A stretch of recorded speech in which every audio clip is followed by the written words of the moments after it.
they will destroy it. They're that good. You'll either won't emerge, it'll emerge, and you'll come back a week later and it'll be not there anymore.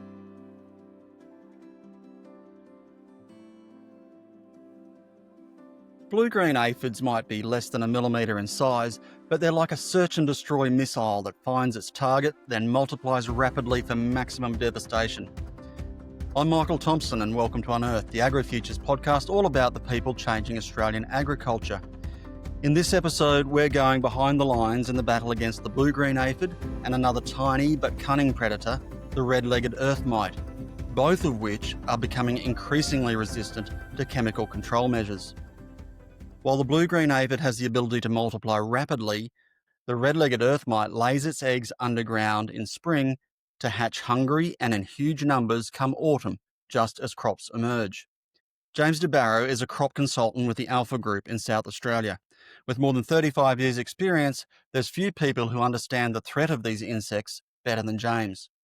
Well, a red-legged earth mite is about a millimetre and a half in size, and it's velvety black with red legs, not surprisingly. Hence the its name. name. So it's not an insect per se, but it's still an arthropod, and it's flightless, and it lives most of its life, if not all of it, on the ground and or then onto a plant where it consumes. It doesn't move around a lot, but in the context it can't fly, so it's pretty sedentary in the paddocks that it lives in or what it can walk to. And it has, like most living creatures, it has a life cycle, and it's not alive in the summer and it's alive in the winter. And more particularly, its most poignant problem is at the break of season, or when it coincides when people go and sow a crop and it emerges, it really sustains itself on little seedlings, either before they emerge or just as they have emerged. What does it particularly like to eat? If you interviewed a red-legged earth mite and you said, what do you really like to eat? It would say, I like an oil seed, or I like a clover or a lucerne plant. And it doesn't have to be seedlings. It'll, with their established lucerne, which is a perennial plant, they'll hop onto that and eat it. And it's a numbers game. You can have one mite and wouldn't cause a problem. It's the fact that there are millions of them. And Yeah, they can, so if left unchecked, how much damage do they do? Is it, crop wipeout sort of degree? definitely, if they go unchecked and you've sown your canola crop and you don't check it and have any plans in place to manage it, you won't get a crop. And whether that's canola or lucerne or clover, the damage is the same and the outcome can be the same, can totally necessitate a re-sowing if they're really bad. Depending on how the paddocks are orientated, etc., they can often have higher concentrations around the edges of paddocks, adjacent to weedy pastures or other pastures, and because they get around on foot, they'll come in from the edges, and that'll be the first place you can tend to see them as they start to invade a crop. If in fact they haven't come from within the crop, from they're over summering as an egg, they can emerge wherever they were created or laid, which could be anywhere in the crop or in the paddock. And so, James, the other pest that we're talking about in this episode is the blue-green aphid. In terms of degree of damage, is it a similar story, even though it works in a very different way? No, I wouldn't say it's similar. I mean, the outcome can be the same if it's bad luck. And what I mean by that is that red-legged earth mite are sort of sedentary. They're in the paddock, as previously discussed, whereas an aphid flies in, and that's how it gets around. It flies in, and it, through its own cues, finds a host that it likes and palatable, and that it can reproduce on. And so the way an aphid will work, it tends to, it looks for cues that are quite amazing how it finds a little tiny seedling. But probably fair to say that the blue-green aphid's problem, which has got zero to do with oil seeds and those sorts of crops, that's fundamentally a pasture problem, whether it be medic or clover or more particularly lucerne. Its biggest problem is really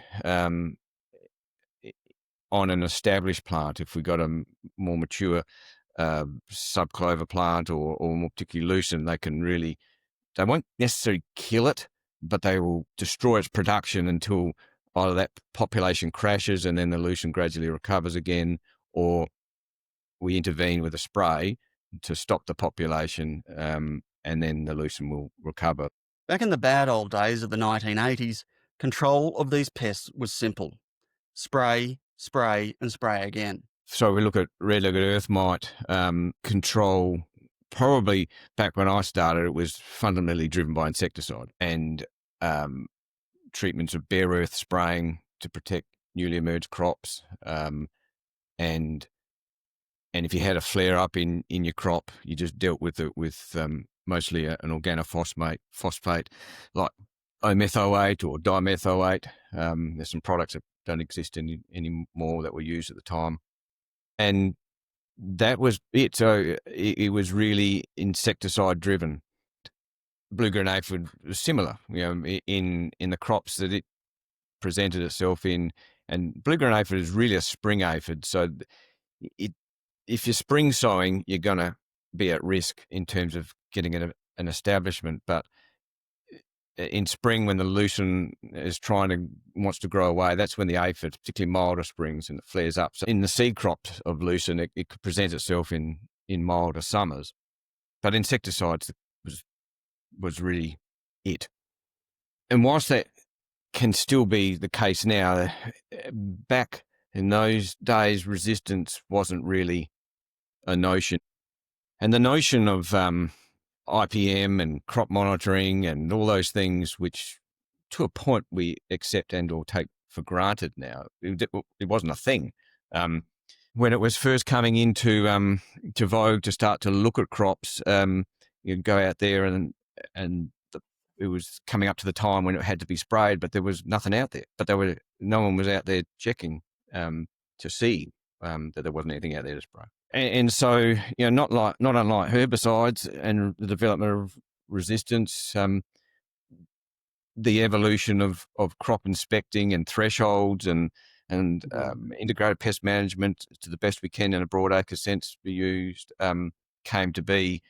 And you would think that would have prevented the development of resistance, but it didn't. For the red-legged earth mites, one method that emerged to reduce the volume and increase the effectiveness of the available pesticides, as well as extend their life as an effective control measure, was the time-right approach. Everett Churgwin is a researcher with Caesar Australia based in Melbourne. He explains how it works. For redlegs, like how you manage them really comes down to the spring before, essentially. Once the temperature starts to heat up, the mothers essentially lay eggs with inside of them and they go through a diapause all throughout summer.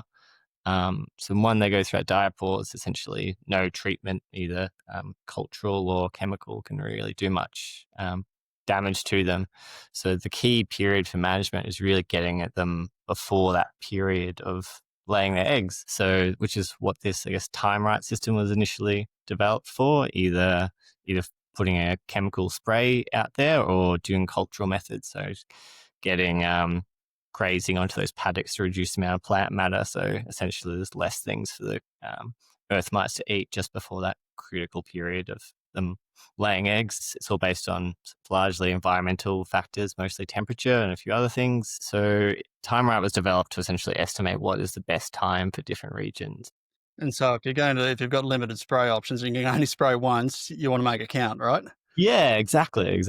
And if your chemical, as in the case of organophosphate, isn't getting perfect control, then you want to make sure you're getting the best value out of it. And similarly, particularly for forage crops, if you want to go out there and graze prior to it to reduce that biomass, getting this sort of timing right can help. And as part of this project that was led by some of my colleagues here, took all that information that we've learned about red-legged earth mites, and as well as just improved modelling over the last 20 years, and just sort of updated this and we essentially have a much better model from what our sort of preliminary field data suggests. This model is predicting the time a bit better. And how much of a difference say? Is it 1 week, 2 weeks more? On average, it's about 2 or 3 weeks earlier. Okay, so that's quite a significant change in practice. Yeah, updating model and calculations. The purposes of like growers and agronomists who are looking to use it, it's all set up. You just need to chuck in your postcode into the website, and it'll give you a time frame of what your optimum time is. The adjustment to time right predictions was one of the outcomes of an agri-futures research project conducted by Caesar Australia, with support from Lucerne Australia and the Grains Research and Development Corporation. While the insight will assist in the efficacy of chemical treatments for red-legged earth mites, the more concerning finding was the identification of chemical-resistant insect populations in new parts of Australia. So what we found was essentially we found sort of resistance in 21 new locations. So we found it sort of spread pretty commonly throughout South Australia. Yeah, so we essentially found it near the Victorian border of South Australia, and then we've sort of found it spread out sort of the Eyre Peninsula way, and then we also found it multiple sites through Victoria, and then up sort of north, sort of near sort of Tamworth was, I guess, our most northern site. So it spread, or at least we discovered this resistance in essentially multiple directions and in multiple crop types. So originally it was just in Lucerne crops, and now I sort of found it again in clover and vetch and a couple of different pulse crops as well. So It's a growing problem with the blue-green aphids. What about the red-legged earth mites? I guess is a bit sort of different how it sort of spreads. The red-legged earth mites is they're not clonal. It evolves gradually over time, so it gets gradually higher for a lot of these. So it's evolved resistance to the two foliar sprays available for it in organophosphates and pyrethroids. There's some seed treatments which it hasn't evolved resistance to, but they have sort of limited use for at least for one of those pyrethroids where it has evolved resistance is now extremely high to the point where the chemical is essentially entirely ineffectual, and that's now common throughout sort of Western Australia. It's again sort of isolated spots in South Australia, particularly that sort of key pasture seed growing area, high frequency, and then a few isolated spots in Victoria. So in those instances, those mites also have a medium level of resistance to organophosphate, which is the only other option, but we're sort of seeing higher resistance develop for that. So there is a sort of challenge and for red-legged earth mite, there's currently no other option available on the market. Yeah, it's a challenging sort of space of it. With blue-green aphid, there was some other aphicides in the market. It was about getting them registered, but currently there's no other miticides that we can kind of look to get registered. But given that there's diminishing chemistry available, what other strategies should growers be thinking about in terms of, you mentioned the grazing, for example, with red-legged earth mite. How do you bundle all these together? What are the other options? Grazing is for fodder is definitely the main one. So keeping, again, that previous spring, that sort of roughly 4 weeks before your time right date, trying to get out of under 2 ton a hectare dry matter is sort of the rough guide to reducing what our research suggests, reducing that red-legged earth mite mix. We have also been running some IPM trials as part of this sort of previous project, and that really sort of focus on holding back on some these broader spectrum insecticides that we know are harmful on a number of sort of beneficial species, so these mites. So the trouble is a lot of the things that will naturally attack these mites are also things that are getting taken out by the spray. So there is a sort of balancing act there, particularly if you're talking about resistance. You can shoot yourself in the foot if you're going to spray something where it's resistant to it, but the things that are not resistant to it are also the predators that are going to eat the mite. So it can kind of get this double knock-on effect. So what we advise, and for any not just red-legged earth mites, but all this blue-green aphids is really key to getting out there is monitoring and understanding what species are present in your paddock. And that can be a hard thing. Like some of these identification things, it's not the easiest. But we've sort of built through Caesar a toxicity tool guide. So once you go out and survey what's in your paddock, you can also pick your chemistries based on not just for these 2 pests we're talking about today, but for other pests or other things you're doing on farm. getting an idea of how toxic those pesticides are, because there's a huge range from things that will absolutely wipe everything to things that are very selective and just going after individual pests. So, in terms of other control methods, biocontrols or whatnot, do any of them stack up in terms of viability compared to traditional chemistry? There's always unknown about how the biocontrol are going to respond to it, but we certainly know if you're going out there and monitoring it, they're not going to control every pest like a pesticide would, but will keep it below that level of economic significance. So one of the key things we always go out, again, just going out and monitoring what your beneficials are and getting an idea of how fast they're responding. Because the challenge is, and one of the key questions we always get asked from growers or agronomists is, I've got this pest, and I have these beneficials, I have these lady beetles or parasitoid wasps that I know they're going to go after this pest, but is it enough, and is it going to be quick enough? And a lot of the time is we don't know, or we can make educated guesses about it, but what our advice is the more you got out, the more you're monitoring, you're going to learn what's going to happen in your region, and also sort of really encourage like peer-to-peer learning in that space, because we can tell you what's happening around our region, but if someone calls me from New South Wales or middle of South Australia about how fast this is going to respond, I'd be guessing a lot of instances. In terms of monitoring what's happening in one crop, often farmers are multi-commodity farmers. While they may not be monitoring for one pest in one paddock, over the fence on their neighbour's place, they could be. So, how important is it for them to be talking to their neighbours and working, I guess, beyond the farm gate in monitoring and managing? Strongly encourage it. In the sense of resistance, there's a really just straight up goal of like learning how to manage things better, or sort of, or at least implementing some of these integrated pest management IPM practices will just help reduce the likelihood of resistance. So in the case of if you're getting resistance pop up in your region, particularly for insects, they can disperse, or mites, as in the case, they will start to disperse from that area. So having those conversations will sort of help you manage resistance in your region, because if resistance keeps popping up, then it will spread to become a broader issue, not an individual grower issue. AgriFutures Manager of Levitt Industries, Amy La, oversees research investments in the pasture seed sector. She says the views of growers and industry are central to deciding which projects get funded, not just at AgriFutures, but at all research and development corporations. She agrees that when a problem is common to multiple commodities, it makes perfect sense to take a collaborative approach. The opportunity came up to collaborate with GRDC on this project, and it just made sense to join forces on a cross-industry pest. All the research and development undertaken by RDCs is underpinned by a research and development plan.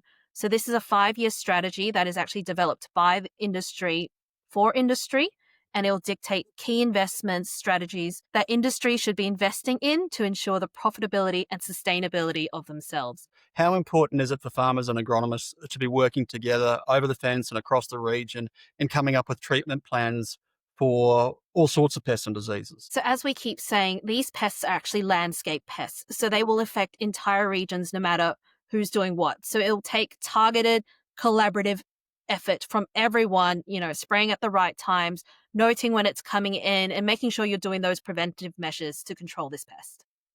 So that can be a bit of a cultural change for some farmers who are very used to focusing on their own patch. What is AgriFutures doing to try and change that way of thinking or change that approach? So we're quite lucky that the Lucerne community is quite tight-knit. So Lucerne Australia brought a project to us that we've now signed. And what it will be funding is an agronomy extension network. And this will essentially help upskill, younger agronomists specifically, and just help extend all this sort of research that the AgriFutures Pasture Seed Program has put out in the past couple of years. Okay, and so is the aim of that partly to have agronomists working collaboratively across a region instead of just for their own clients?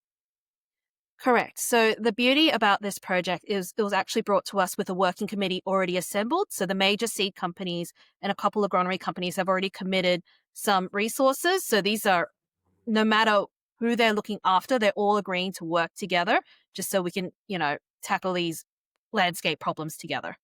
So that's happening at sort of a localized level. What about at that national scale? How do farmers get that message across to various RDCs that their levies are going to? Because some farmers are, paying levies to both AgriFutures, GRDC, potentially MLA or AWI or whoever to get more collaborative action at that national scale. So the key point is to make yourself heard.